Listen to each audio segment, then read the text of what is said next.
세션 3 네 번째 강의입니다. AI 프롬프트 전략 체계 이렇게 제목이 달려 있는데요.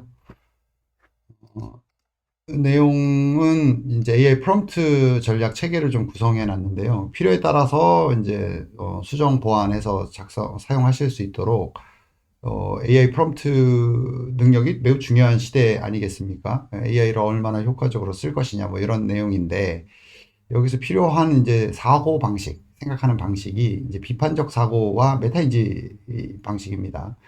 메타인지 능력이 매우 무엇보다도 중요하죠. AI에서 내가 도대체 무엇을 원하는지를 알고 있어야 되고 어떤 전략으로 내가 원하는 것을 얻어낼 것인지가 명확해야지만 그 AI 활용이 매우 효과적일 수 있고요. 그 다음에 우리는 전인적 성장을 추구하기 때문에 비판적 사고를 통해서 이 사회의 구성원으로서 자기의 위치를 자각하고 자기의 어떤 성장 전략 또는 로드맵을 작성할 수 있다면 무엇보다도 좋겠죠. 그래서 이 비판적 인지와 메타 인지에 기반한 프롬프트 전략 체계를 좀 알려드리려고 합니다.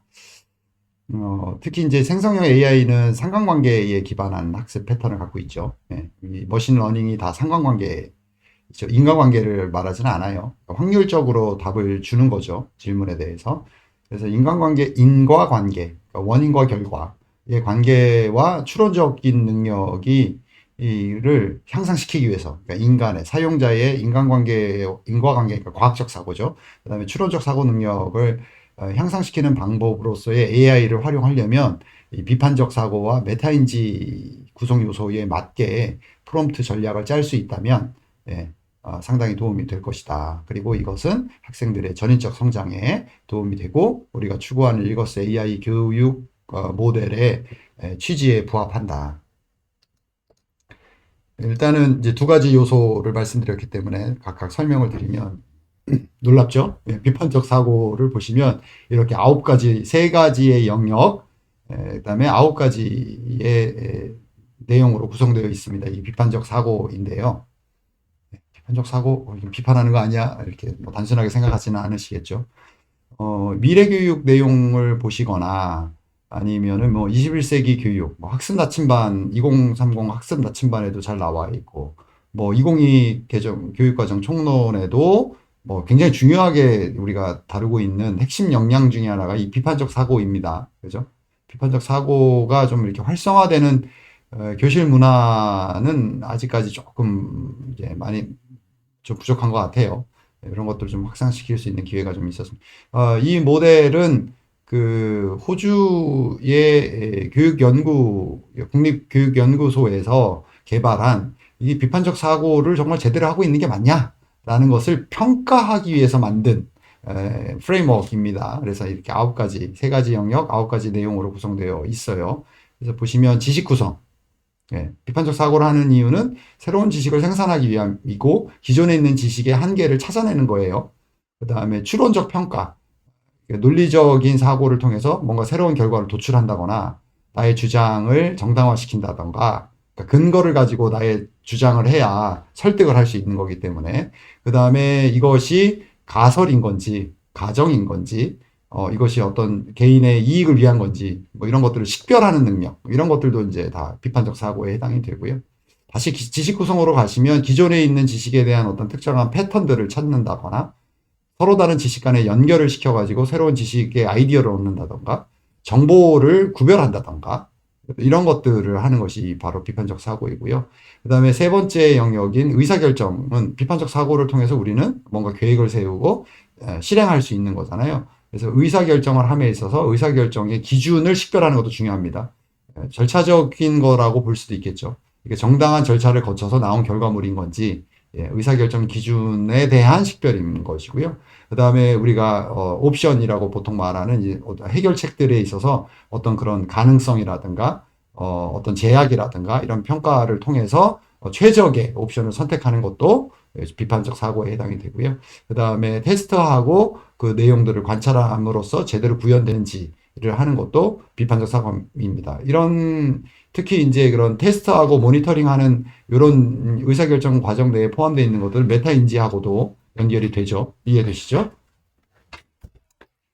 그러면 다음은 이제 메타인지 내용에 해당이 되는데요. 메타인지는 이 그림에서 메타인지 구성 요소는 다양한 모델에서 다양한 구성 요소를 제시하고 있습니다. 근데 여기 메타인지 보시면 이게 가장 최근에 언어 교육에서 메타인지의 여러 가지 모델들을 좀 종합해 놓은 것인데요. 여기 보시면 한 대략 3가지에서 4가지의 구성 요소로 되어 있다라고 되어 있고, 그래서 여기 제가 볼 때는 이제 메타인지 전략하고 메타인지 조율, 그러니까 이 메타 커그니티브 레귤레이션, 그다음에 메타 커그니티브 스트래티지스 이렇게 있는데 이거는 합쳐서 봐도 된다. 그림상으로도 사실은 합쳐져 있기도 하고요. 그래서 메타인지의 3가지 구성 요소는 메타인지 지식, 메타인지 경험, 메타인지 전략 이렇게 보실 수가 있고요. 각각의 내용에 보시면 메타인지 지식이라고 하는 것은 내가 어떤 조건이 있는 건지, 어떤 과제를 수행하는 건지, 내 자신에 대한 나의 능력에 대한 이해는 어느 정도인지 이런 것들을 파악하는 게 메타인지 지식에 해당되고요.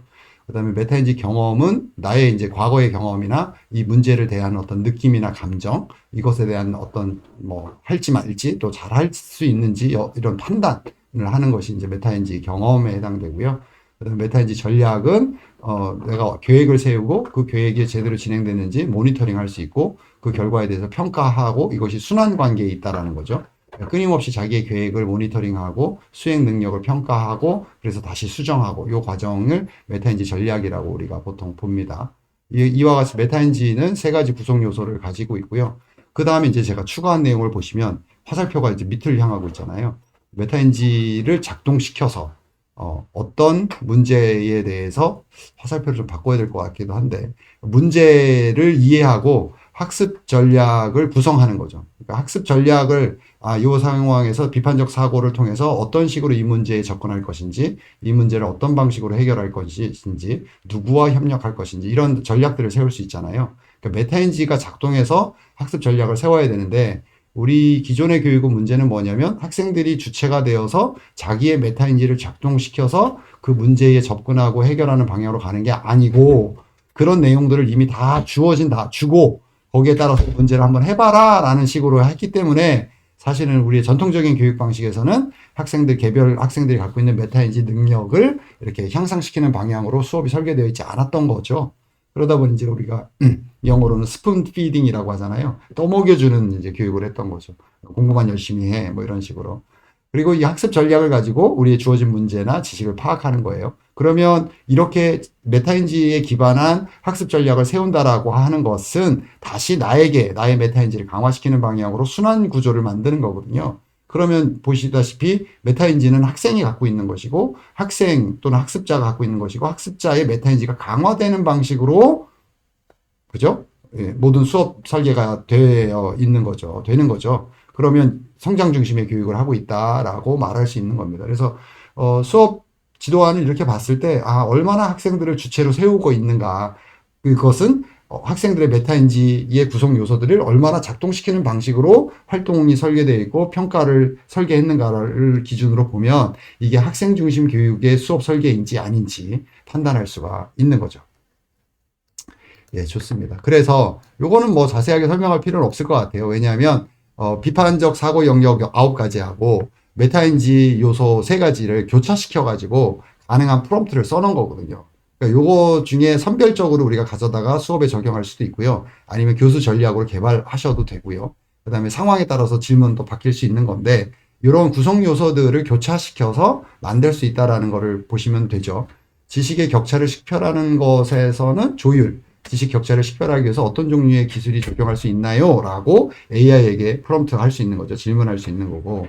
정보 식별에서 경험 부분에는 정보를 분류하는 범주는 무엇인가요? 나는 이런 범주를 쓰는데 나는 예를 들면 좋고 나쁘다라고 단순하게 비교를 한다면 이 정보를 분류함에 있어서 어떤 범주가 가능한 건지를 AI를 통해서 확인할 수도 있고요.